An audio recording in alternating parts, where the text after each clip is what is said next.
Oi, gente. Galera, vamos lá? Eu já fiz aquele videozinho de abertura, né, para vocês, falando como é que vão ser as nossas aulas. Então, vamos lá para as nossas aulas dessa semana.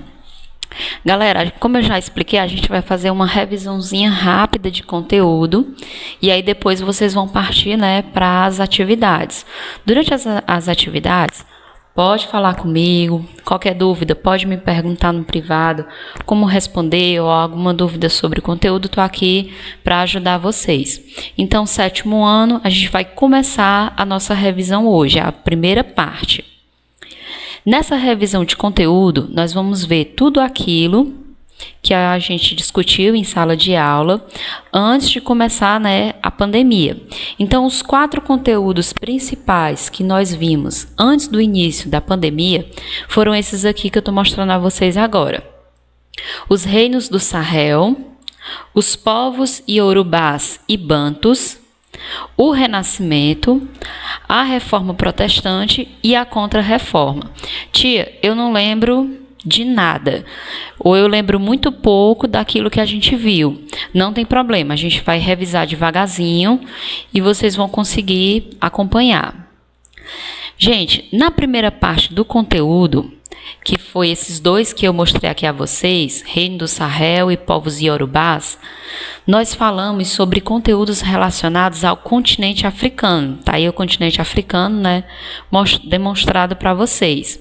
Então, quando nós falamos sobre continente africano, a gente viu aqueles 2 primeiros conteúdos que eu mostrei a vocês. Depois que nós estudamos as características da África, nós passamos para a Europa, para o continente europeu. E aí a gente viu mais uma quantidadezinha de conteúdos sobre essa Europa. Então, assim, quando nós falamos de África, nós estudamos sobre os reinos do Sahel e sobre os povos iorubás e bantus. Quando nós estudamos sobre Europa, nós estudamos sobre o Renascimento, sobre a Reforma Protestante e sobre a Contra-Reforma. Hoje, nessa aula de revisão, nós vamos apenas revisar os conteúdos que nós vimos sobre África. Na próxima aula de revisão, na semana que vem, aí a gente vai ver os conteúdos sobre Europa. Galera, primeira parte do nosso conteúdo. O que são os reinos do Sahel? Os reinos do Sahel são reinos que vão surgir na África entre os séculos 7 e séculos 15, e é interessante a gente perceber o seguinte: quase sempre as pessoas percebem o continente africano, percebem a África como um continente subdesenvolvido, como se nunca houvesse riquezas, como se a pobreza que existe dentro da África, em algumas regiões dela hoje, não houvesse uma explicação histórica. Então eu quero que vocês entendam que a África é um continente de grandes riquezas. É um continente que foi muito explorado, mas isso não quer dizer que não hajam, né, riquezas dentro desse continente. E não quer dizer que esse continente sempre foi marcado pela escravidão ou foi marcado pelo subdesenvolvimento. Gente, a África, ela já foi palco de reinos, como você está vendo aqui, ó.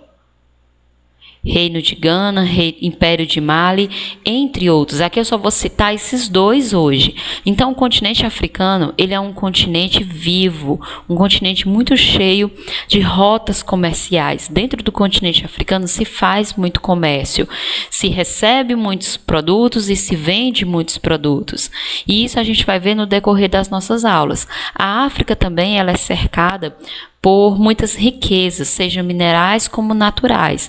Então, dentro da África, nós temos minérios importantes, como, por exemplo, o ouro. Então, é um continente de desenvolvimento de reinos, mas que, infelizmente, muitas vezes a história não fala sobre esses reinos. Então, dentro dos reinos do Sahel, e a gente vai ver daqui a pouco onde é que fica esse Sahel, nós vamos ter o reino de Gana e o Império de Mali. Então, os 2 importantes, né, movimentos que surgiram nesse Sahel foi o reino de Gana e o Império de Mali. Eles tiveram várias cidades importantes, mas nós podemos citar as cidades de Digené e Timbuktu como essas cidades até o momento. Galera, o que é o Sahel? O Sahel é essa faixazinha aqui que você está vendo em destaque no seu mapa. Galera, Sahel é uma extensa, faixa de terra que está ao sul do deserto do Saara. Então, tudo isso daqui em cima, ó, boa parte disso aqui é deserto do Saara. Então, essa regiãozinha que fica abaixo do deserto do Saara, ao sul do deserto do Saara, nós chamamos de Sahel. Vai ser justamente nessa região onde vão se desenvolver esses importantes reinos que eu falei para vocês, principalmente porque essa região é muito rica em ouro. E outro ponto importante, galera, essa região aqui é através dela e por meio dela também que a gente vai ter o comércio através do deserto do Saara, passando pelo deserto do Saara. Como assim, professora? A galera que vinha daqui, ó, do Oriente Médio, passava pelo deserto e vinha comercializar nessa região do Sahel. Então, eles traziam produtos que eram próprios do Oriente Médio e traziam para vender aí no Sahel. E também pegavam produtos dessa região e levavam de volta para o Oriente Médio. É interessante a gente perceber que nessas trocas entre eles não trocaram apenas produtos, mas eles também fizeram trocas culturais. Como assim, professora? Aqui nessa região, essa regiãozinha do Oriente Médio, a religião principal é a religião islâmica, ou seja, aquela galera que acredita em Maomé, que segue os preceitos do Alcorão. Então, quando essas pessoas vêm fazer comércio no Sahel, eles acabam levando parte da cultura deles. Então, alguns grupos, e principalmente o Mali, esses impérios do Mali que eu falei, esses reinos, eles vão se converter ao islamismo. Então, esses caras, que viviam aqui, o contato que eles vão ter comercial com os povos do Oriente Médio vai fazer até com que haja uma mudança cultural. Então, eles vão aderir à religião islâmica. Então, essa região aqui da África, ó, do Sahel, até lá em cima e passando do deserto do Saara, essa região que é aqui que eu estou terminando de circular, ela é uma região onde a religião principal dela é a religião islâmica. Então, nós vamos ter o islamismo como religião principal desses povos que estão no Sahel e acima do Sahel. Primeiro reino que vai surgir na região do Sahel é o reino de Gana. Então, esse reino ele vai se desenvolver do século VI até o século XIII. E, galera, Gana vai ser conhecida pela sua imensa riqueza de ouro. Então, dentro desse territóriozinho aqui que você está vendo, ó, circulado, onde se desenvolve o reino de Gana, nós vamos ter uma extensa extração aurífera. Olha a palavrinha aqui, ó. O que significa aurífero, professora?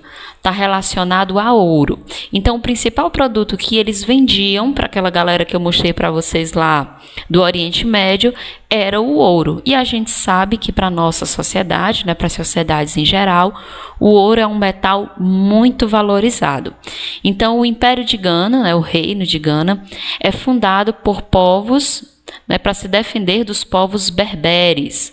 Quem são os berberes? São os povos que viviam dentro do deserto do Saara. Então, o reino de Gana vai ser criado não só para fazer comércio, mas também para se defender desses povos que viviam dentro do deserto do Saara. A economia desse reino de Gana, ela vai ser, o que vai sustentar ela? O que vai dar dinheiro para esse império ser rico? Nós vamos ter impostos. Eles vão cobrar impostos dos produtos que eles vendem, dos povos que estão próximos deles. O comércio, como eu falei, né, eles vão ter um amplo comércio, principalmente com os árabes, como eu citei a vocês, os árabes do Mediterrâneo, e um dos principais produtos desse comércio será o ouro. Então, sempre que nós falarmos de Gana, estamos falando da riqueza principal deles, que é o ouro. O que vai, né, causar o fim desse império de Gana? Um dos motivos vai ser justamente o ataque desses povos, que eles queriam se defender, e revoltas internas. O ouro vai se esgotar durante um período, e tudo isso vai fazer com que o Império de Gana tenha uma queda. Galera, quando o Império de Gana cai, a partir do século XIII, um novo império irá surgir. Esse novo império será chamado de Império Mali. Então você pode ver, comparando os mapazinhos, ó, que o Império de Gana está bem aqui e o Império de Mali, ó, vai se desenvolver bem aqui do lado. Só um instante, gente. Pronto. Então, o Império de Gana se desenvolve aqui e o Império do Mali bem aqui do ladinho, ó. Tá aqui ele bem aqui. Quando as reservas de ouro, junto com as insatisfações, né, dos povos que estavam lá, quando tudo isso acontece, não tem mais tantas reservas, e o povo que está sobre o comando do reino de Gana se revoltam, então esse reino cai e um novo vai surgir, que é o Império de Mali ou Mandinga. E aí, no caso, esse Império de Mali, ele vai, né, prosperar aí entre os séculos 13 até o século 15. Galera, esse Império de Mali, como eu disse a vocês, ele vai surgir como uma reação à opressão de Gana. Então, a guerra e acordo com os vizinhos vai possibilitar aí a construção desse império. Esse império vai ter algumas características importantes. Entre elas, nós podemos citar a estabilidade econômica, a tolerância religiosa e a descentralização política. Como assim, professora?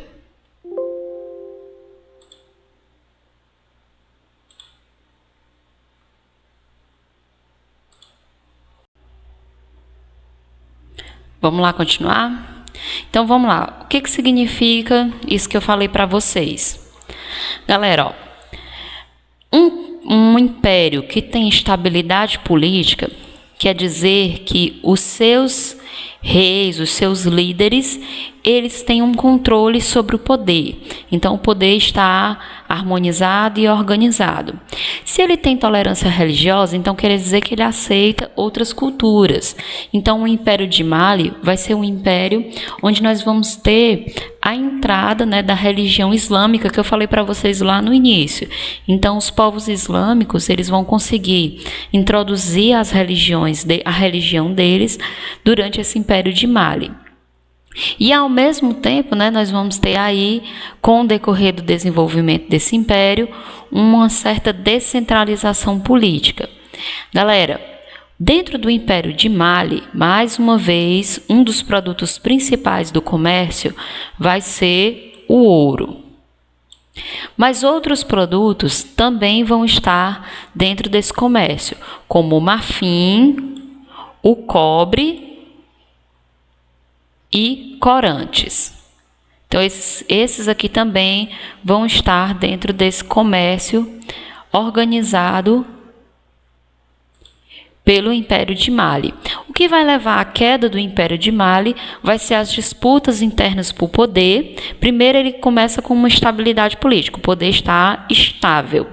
Aí eles começam a descentralizar a política, ou seja, eles começam a deixar que determinadas esferas da política, determinados grupos possam mandar, né, dentro dessa política do Império de Mali. Então, mais de uma pessoa vai ter aí um pedacinho do poder. Mas essa fragmentação vai levar a disputas internas. E essas disputas, obviamente, vão levar à decadência do Império. Sem contar ainda que esse Império vai ser atacado por um outro império africano, que é o Império de Songhai, e também pelos próprios portugueses. Gente, nós estamos falando de século XV. é o século em que os europeus portugueses começam a entrar dentro do continente africano e começam a explorar esse continente, dar início a um processo de escravização, ou seja, tornar escravas pessoas que viviam dentro desse continente. Então, tudo isso vai fazer com que o Império de Mali caia. E aí, galera, um dos principais personagens desse Império de Mali é esse cara que está sendo representado aí para vocês na imagem. Você está vendo aí uma imagem dele. Esse cara, o nome dele é Mansa Musa. Mansa Musa. O Mansa Musa, ele foi o principal líder do Império de Mali. E você está vendo aqui que ele não era um cara qualquer. Olha o que é que ele tem, né, na sua cabeça, né, uma coroa enorme, né, repleta de ouro, e a sua mão, ó, representando uma das principais riquezas desse império, que é justamente o ouro. Então, esse cara vai fazer uma das coisas inéditas dentro da história africana. Ele vai fazer uma peregrinação. Como assim, professora? Os líderes do Império de Mali já haviam se convertido ao islamismo. Então, Mansa Musa era islâmico. Todo Islã, ele tem que viajar para a cidade sagrada que é Meca.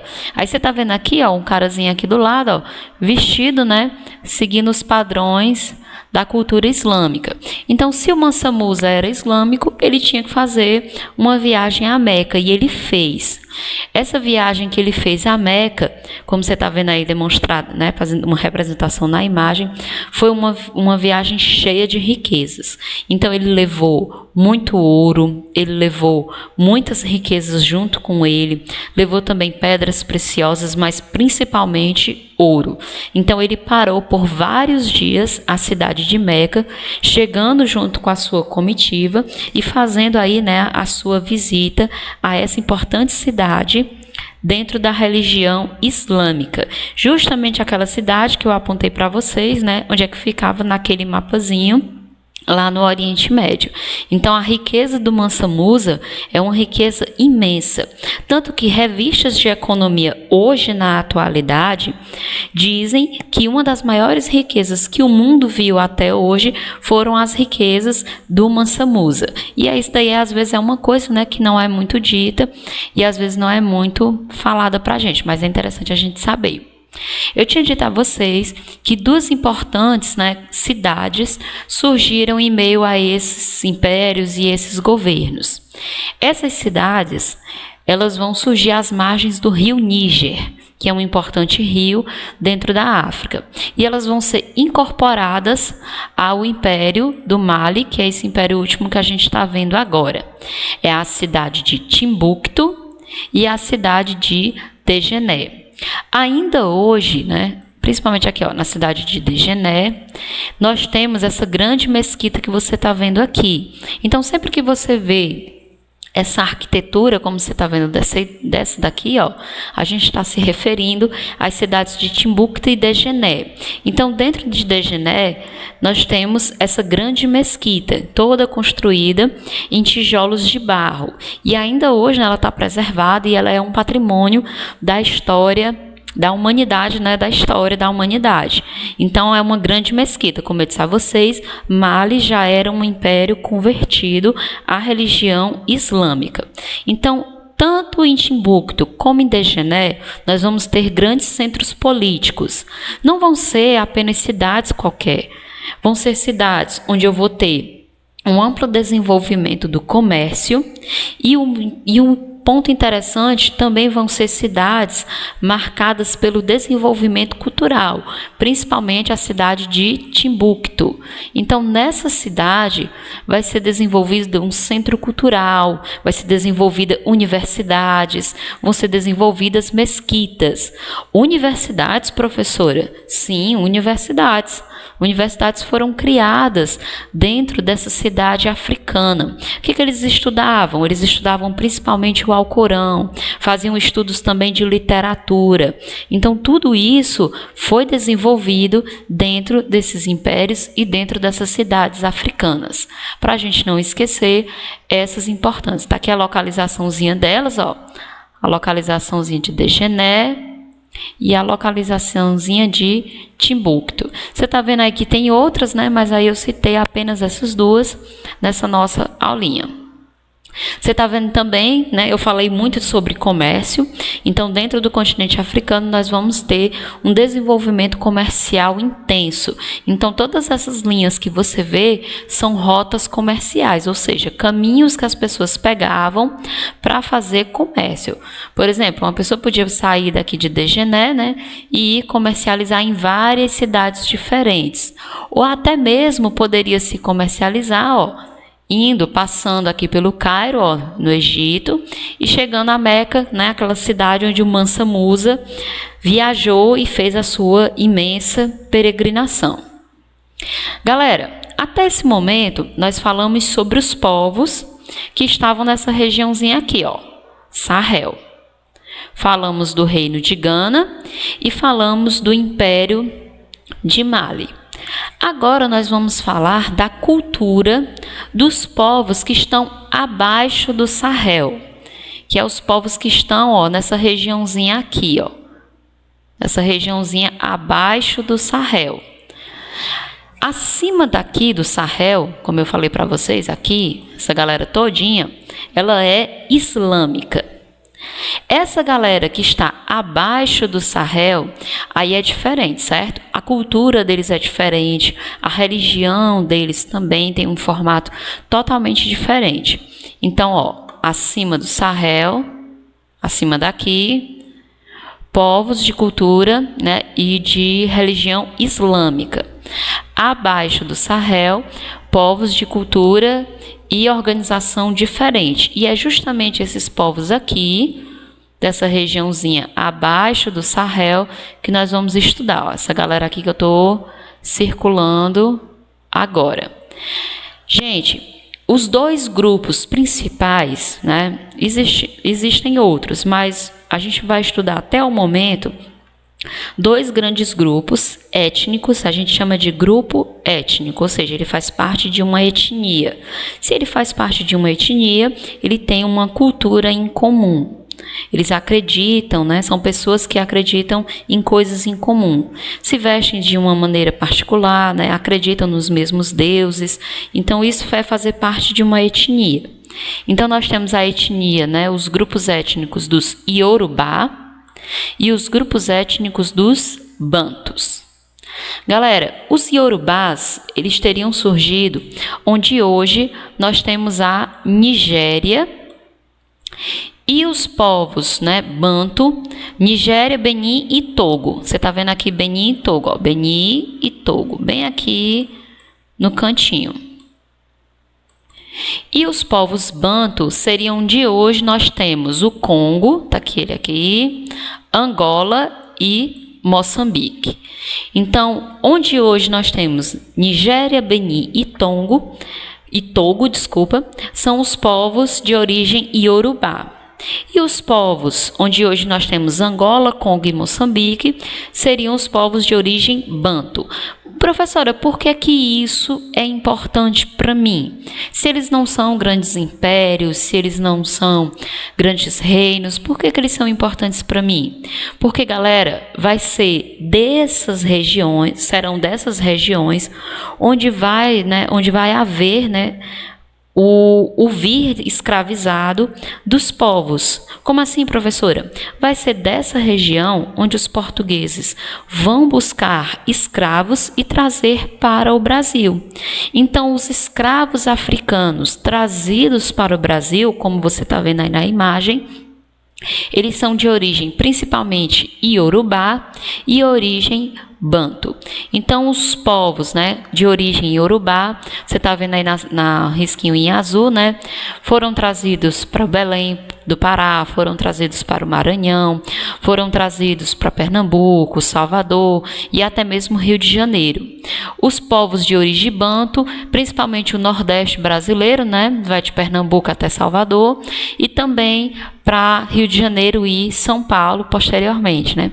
Então, esses povos são importantes para nós porque eles são a nossa descendência. Gente, dentro do nosso país, a maioria das pessoas são negras e a maioria das pessoas podem se considerar pardas, né? Mas a maioria de nós é fruto do que nós chamamos de afrodescendência, ou seja, a nossa cultura, ela é uma cultura criada com base na cultura negra africana, com a cultura dessas pessoas que foram trazidas para cá numa situação de escravos. Então a gente não pode esquecer disso. Ah, professora, mas eu sou branco. Sim, mas você divide uma cultura africana, você divide uma cultura afrodescendente. Às vezes na maneira de você falar, dançar, se comportar. Então a gente não pode esquecer a cultura desse povo. E aí nós vamos falar bem rapidinho, né, sobre desses traços culturais dos iorubás e dos bantus. Galera, quem são os iorubás? Os iorubás são povos, né, da chamada língua iorubá, por isso recebem esse nome. E eles habitavam os territórios, como eu disse a vocês, de onde hoje nós temos Nigéria, Benin e Togo.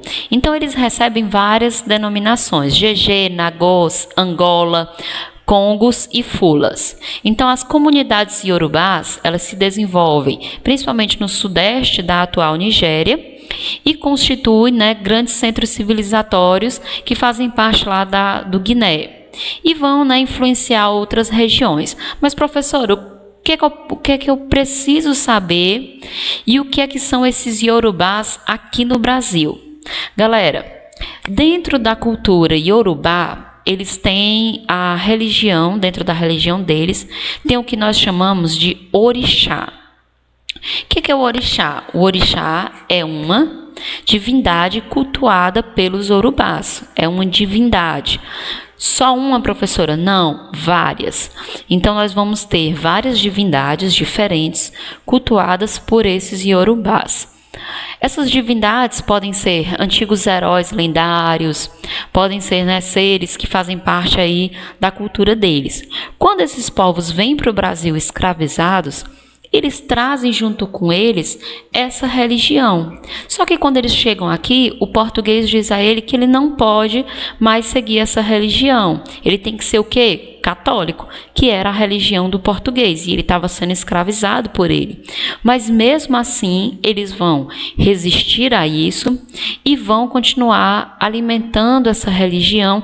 E aí a gente vê que ainda hoje no nosso país nós temos essa representação, tanto que nós temos religiões dentro do nosso país que tem essa mistura, né, de religião africana com religião católica. Então nós temos no nosso país o candomblé, que é justamente uma religião que nasce aí da luta dos negros escravizados para não perder seus traços culturais. E a gente vê, né, quando você olha para as baianas, né, para as baianas vestidas, ornamentadas como você está vendo aí, você está vendo um traço da cultura iorubá. Então, sempre que a gente falar de orixá e de religião candomblé, nós estamos falando de religião que veio dos iorubás. É a religião, né, que tem entre os seus princípios a crença nos orixás, ou seja, a crença em divindades criadas, né, por esses povos. E aí, né, a gente tem alguns orixás no nosso país que vão mostrar um pouco dessa luta, né, entre ser da cultura iorubá e ter que ser também católico ao mesmo tempo. Então, um desses orixás aqui no Brasil é o Ogum.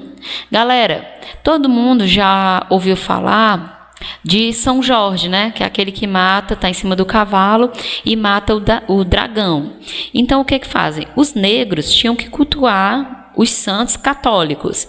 O que eles vão fazer? Eles vão pegar esses santos católicos e vão transformá-los, né? Vão juntar com a cultura que eles têm. Então, São Jorge vai se tornar Ogum. Então, é o orixá guerreiro que representa São Jorge. Então, ele está ali rezando para São Jorge, mas ele está pensando em Ogum. Então, é isso que a gente chama de sincretismo religioso. Ou seja, eu vou misturar a minha religião que eu acredito, eu negro escravizado, com a religião do branco que está me impondo, né? Está me obrigando a eu aceitar a religião dele. Outro orixá muito, né, popular no Brasil é Iemanjá. Todos vocês já devem ter ouvido falar de Iemanjá em algum momento, né? Então, Iemanjá vai ser justamente o orixá que vai estar relacionado a Nossa Senhora da Conceição. Então, ao mesmo tempo que eles queriam, né, manter a sua crença e obedecer aos portugueses, né, nasce aí essa mistura. Então, a Nossa Senhora da Conceição, ela vai ser transformada dentro da tradição orixá em Iemanjá. Muitas vezes representada, né, como uma mulher branca, essa que é a imagem que a gente mais conhece, né, mas nós estamos falando de uma mulher negra. Nós estamos falando de um orixá negro. E quem são os bantus? Galera, a expressão banto designa vários povos africanos que têm uma origem, né, cujas línguas delas têm uma origem comum. Então, segundo os especialistas, os bantus, eles seriam originários de terras localizadas onde hoje nós temos uma fronteira entre o país de Camarões e a Nigéria. No fim do século XIII, esses povos vão ocupar cerca de 2/3 do continente africano e vão se distribuir aí por várias faixas de terra até chegar perto, né, até acima da linha do Equador também. O que é que os bantus são importantes para nós? Galera, os bantus, eles são povos principalmente ligados à agricultura. Então, os iorubás trouxeram para nós a tradição dos orixás, uma tradição religiosa. Os bantus trouxeram para nós a prática da agricultura. Então, como eles eram bons agricultores, eles foram levados e utilizados, né, principalmente nos canaviais. A gente sabe que o Brasil, na época colonial, na primeira parte, ele tinha como principal produto o açúcar. A gente já estudou sobre isso. Então, as plantações de açúcar na Bahia, de Pernambuco, também de cana-de-açúcar, em café e até mesmo de São Paulo, em café e no Rio de Janeiro, né? Vão ter como mão de obra esses bantus. Então, eles vão ser usados tanto nas plantações de cana, como também nas plantações de café de São Paulo e Rio de Janeiro. Professor, onde é que eu encontro hoje vestígios da presença desses povos? Eu já sei que dos iorubás eu encontro nas religiões candomblé. E dos bantus, você vai encontrar na sua própria fala. Então, o português que nós falamos, né, o português brasileiro, é um português que tem várias palavras de origem banto. Aí eu trouxe algumas aqui, né, caçula, banda, sunga, tanga, tudo isso veio, né, com a origem banto, sem contar que os batuques, né, os instrumentos de percussão, também são de uma origem, fazem parte de uma origem dos bantus. Galera, hoje nós vimos sobre África, né? A gente aprendeu sobre o que aconteceu na linha do Sahel, né? E sobre a dinâmica da cultura, mas principalmente do comércio desenvolvido nesse Sahel. E nós falamos principalmente da cultura dos povos daqui abaixo do Sahel, né, que foram os povos trazidos como escravos para o nosso país. Então, essa aula é para a gente conhecer mais sobre a África, para perceber que é um continente muito rico e que está intimamente ligado com a nossa história. O Brasil que nós temos hoje é fruto desse continente africano. E aí, na próxima semana, a gente vai falar sobre Europa, certo? Então, nós vamos falar sobre os acontecimentos na Europa, que foi aqueles acontecimentos que eu citei para vocês, né? Galera, bons estudos, certo? Qualquer dúvida, me chamem no privado do WhatsApp para eu poder auxiliar vocês. Beijos e até mais.